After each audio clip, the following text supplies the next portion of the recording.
Hi everyone, I'm Sandy and welcome back to my channel. Today, I'm so ridiculously excited to share with you whether or not I'm judging the BookTube prize. Am I judging the BookTube prize or am I adding to my TBR? Or in true Sandy fashion, am I doing both? It's probably not too much of a stretch for you to figure out what I'm doing. So let's talk first about the BookTube prize. If you're not familiar with the BookTube prize, I definitely will leave all the information linked in the description below for you. But it is a literary prize that is run by the wonderful Barter Hordes. And he pre-selects a field of books, which are then narrowed down by all of the judges, and picks the top 48, which are then broken into 8 groups of 6 for both fiction and nonfiction. And then there are 2 months for all of the judges to read 6 books. So the cool thing about this is just really a literary prize judged by people in this bookish community, whether it's a commenter or a creator or an Instagrammer. It's just a wonderful collaboration of different judges. So very, very cool. I participated in this for the first time last year and loved it. A couple of my top reads for the year came out of reading for the BookTube prize, and I'm really hopeful that happens again this year. But definitely go check out the Octafinals announcement, which has all of the books listed for both fiction and nonfiction. Am I reading for the BookTube prize? Yes. My excitement level at the beginning of this gave that away, I am sure. I'm actually reading nonfiction for the first round, which is different than what I read last year. Last year I read fiction for the first round. So this year I'm reading nonfiction for the first round. So it's an interesting one. And I am in nonfiction section E. Very excited, very excited. And I am excited, but yeah, this is a lot of book, a lot of book to read. Now, what I first did when I found out which section I was reading, I immediately went out to the library to see what I could get. And then I ended up buying a couple books and a couple of ebooks. So I'm going to go through the 6 books that are getting added to my reading for February, and we'll go from there. So the first book is actually one that I got from the library, or put on hold at the library. And of course, it's not available right now. It's fine. I made a silly rookie mistake by putting a hold on a book that was available at my public library, which means I have to wait a day and couldn't get it today. I did drive all the way over there, though, to see if maybe it was on the shelf, and no. But the book is The Trayvon Generation by Elizabeth Alexander.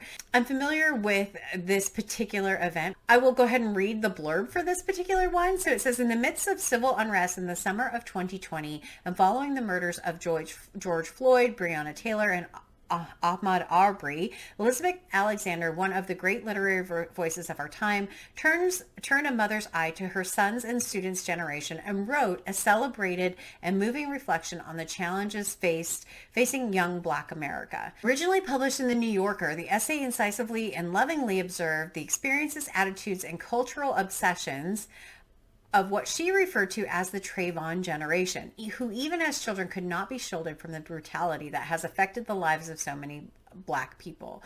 The Trayvon generation expands the viral essay that spoke so resonantly to the persistence of race as an ongoing issue at the center of American experience. Alexander looks both to our past and our future with profound insight, brilliant analysis, and mighty heart, interweaving her voice with groundbreaking works of art by some of our most extraordinary artists. At this crucial time in American history, when we reckon with who we are as a nation and how we move forward, Alexander's lyrical prose gives us a perspective informed by historical understanding, her lifelong devotion to education, and an intimate grasp of visioning power of art. This breathless book is essential reading and expression and an expression of both the tragedies and hopes for the young people of this era that is sure to be embraced by those who are leading the movement to change and anyone rising to meet the movement. I am intrigued. This is a very short book, 160 pages. It will be the first book that I actually will read because it is a library book.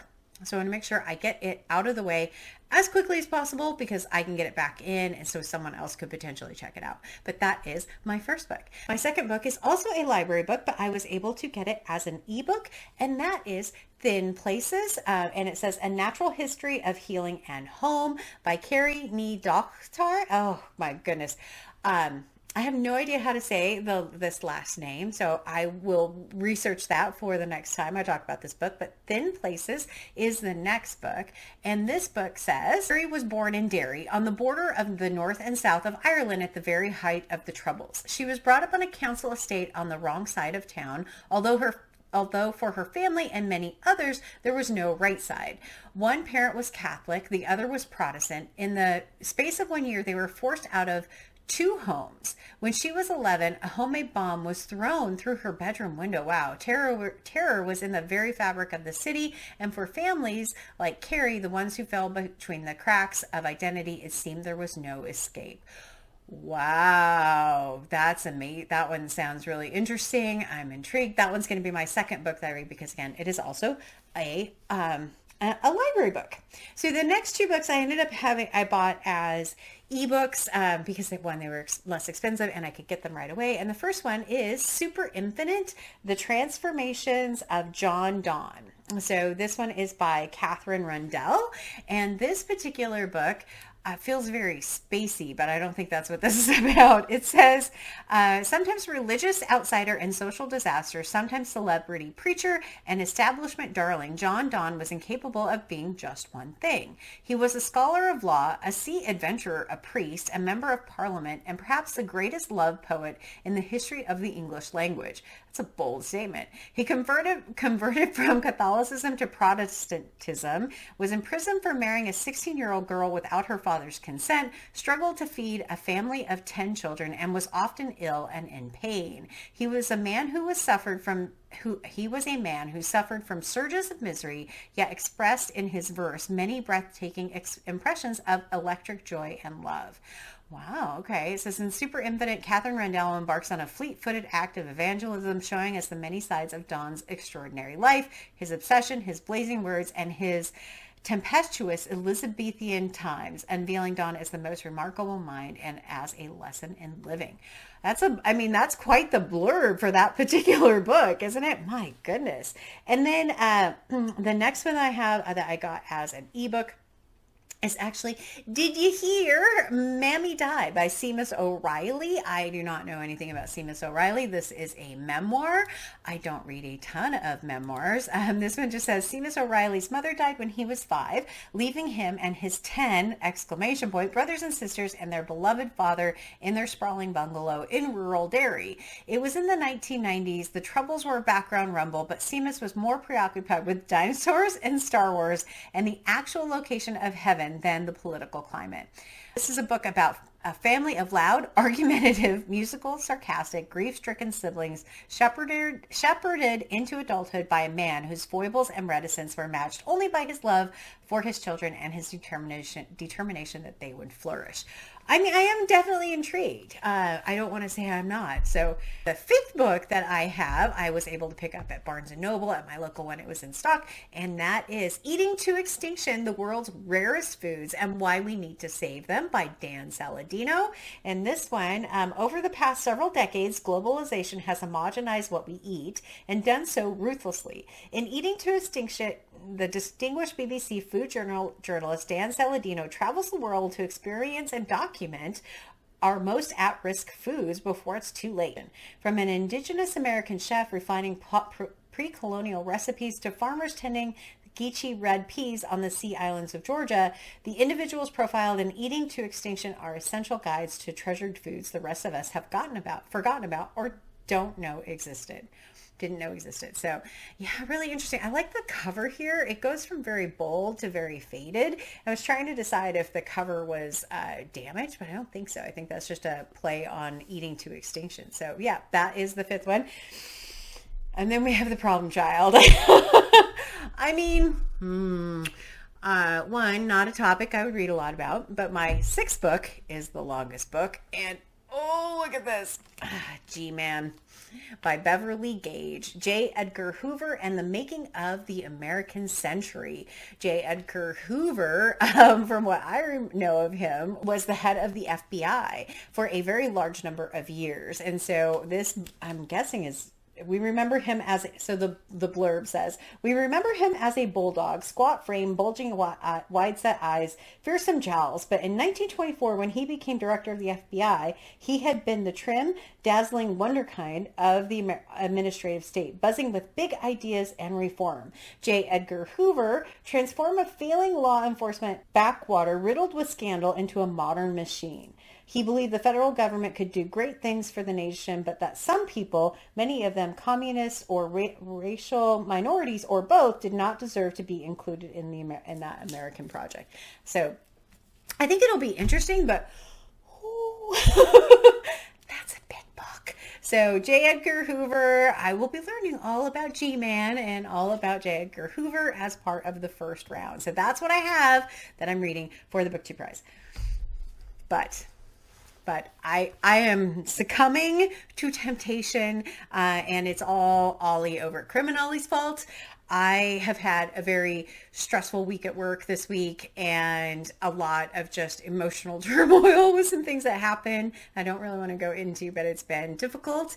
And Ollie is hosting Garbaugust 1.5 this weekend with the wasted weekend. And all I can think my brain is saying is that you need to take a wasted weekend and just read just whatever. And so I have picked 2 books for wasted weekend and I am so excited.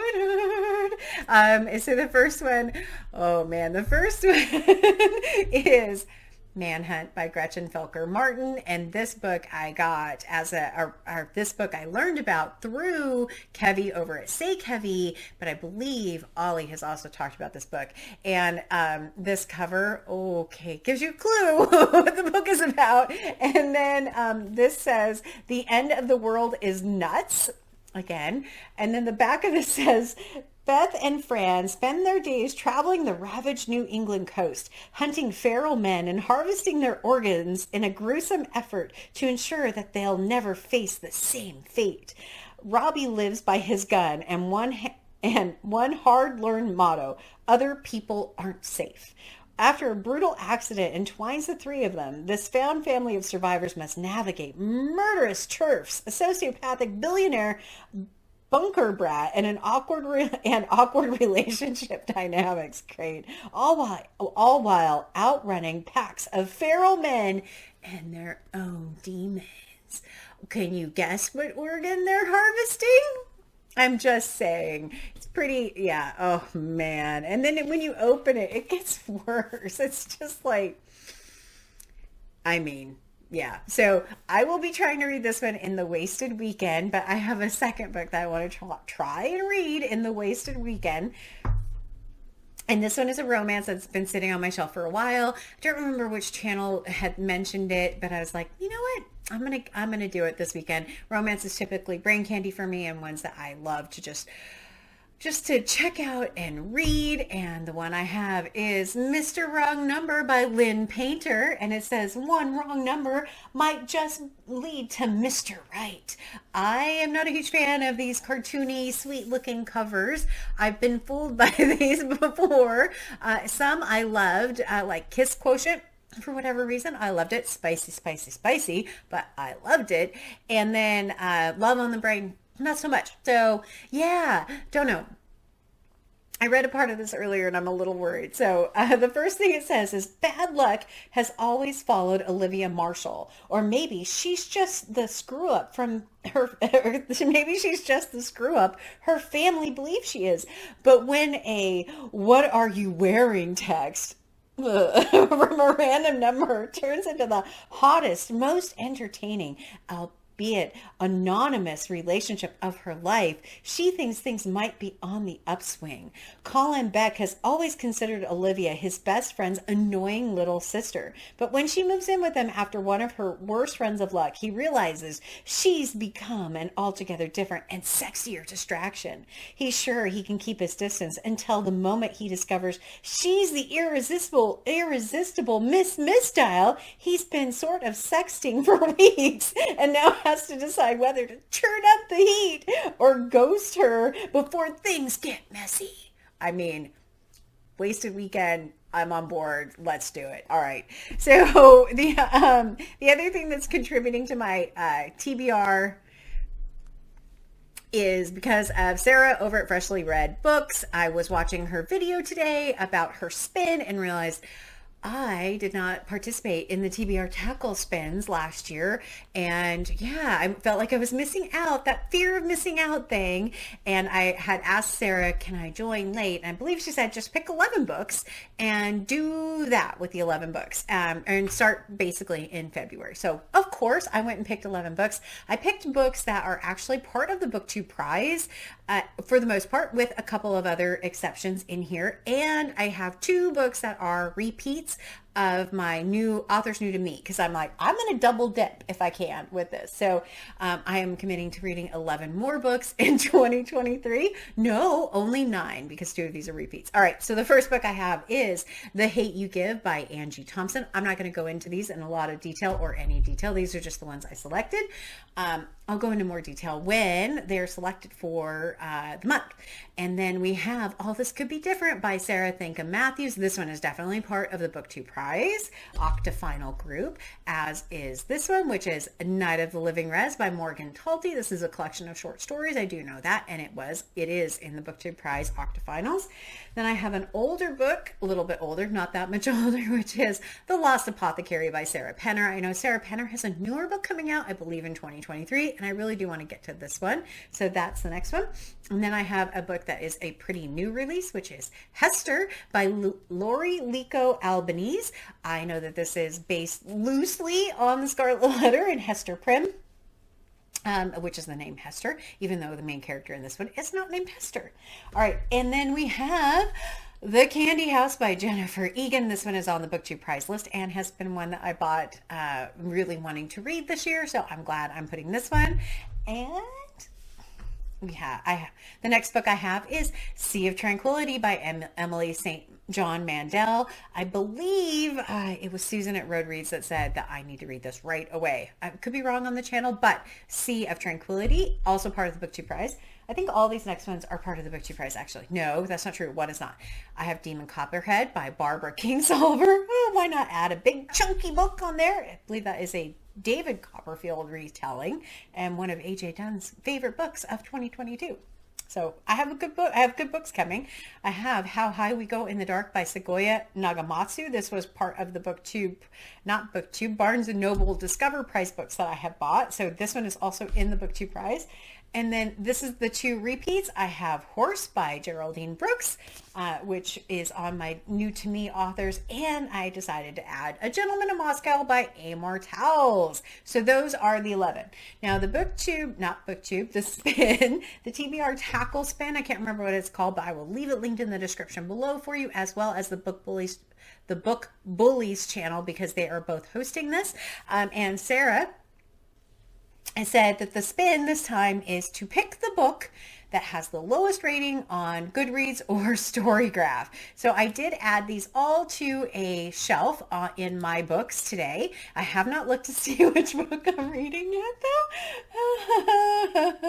I am a little bit nervous about it because, I have a few books. So out of the 11 books, when I sort by average rating from worst to best, I don't know why I'm making that noise, but the book that I get with 3.7 is The Candy House by Jennifer Egan. So I had picked this one up because The Visit from the Goon Squad was actually on my 1001 list, and I wanted to read this one. Someone had said I need to reread A Visit from the Goon Squad. I don't know if I'll be able to fit that in. This one is not that big, so that part's really good, but this one will be my TBR Tackle Spin pick for February. So I have added 6 nonfiction books for the BookTube prize, 2 books for Garbaugust, and this one. So I added 9. So now I have 13. That's more me, though. That's more of a Sandy TBR video, right?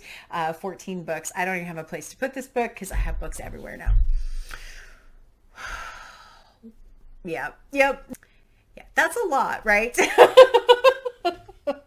But as I said, I went this week and was watching a ton of BookTube videos, and all these great events were coming up, and I just could not help myself. I could not help myself. But that is what I have. BookTube Prize nonfiction. We'll be tackling those. I'm going to participate in Wasted Weekend because that's what my brain wants to do. And I will be reading The Candy House as part of Freshly Read Books and the Book Bullies Spin for TBR Tackle. So I think that's what the event's called. If not, I apologize. Very exciting. This is a very long video. Sorry. But are you judging the BookTube Prize? Can you share what round you're judging? I'd love to hear that. Have you read any of my Garbaugust books? Not that these are bad. I'm just saying for me, these are the books that qualify for a wasted weekend. Have you read either one of these? Have you read any of the books for... Don't tell me about the BookTube Prize books because I don't know yet about... I don't want to know about those until I get into them. Super excited. So as always, like, comment, and subscribe, and I will try and control the enthusiasm for next time.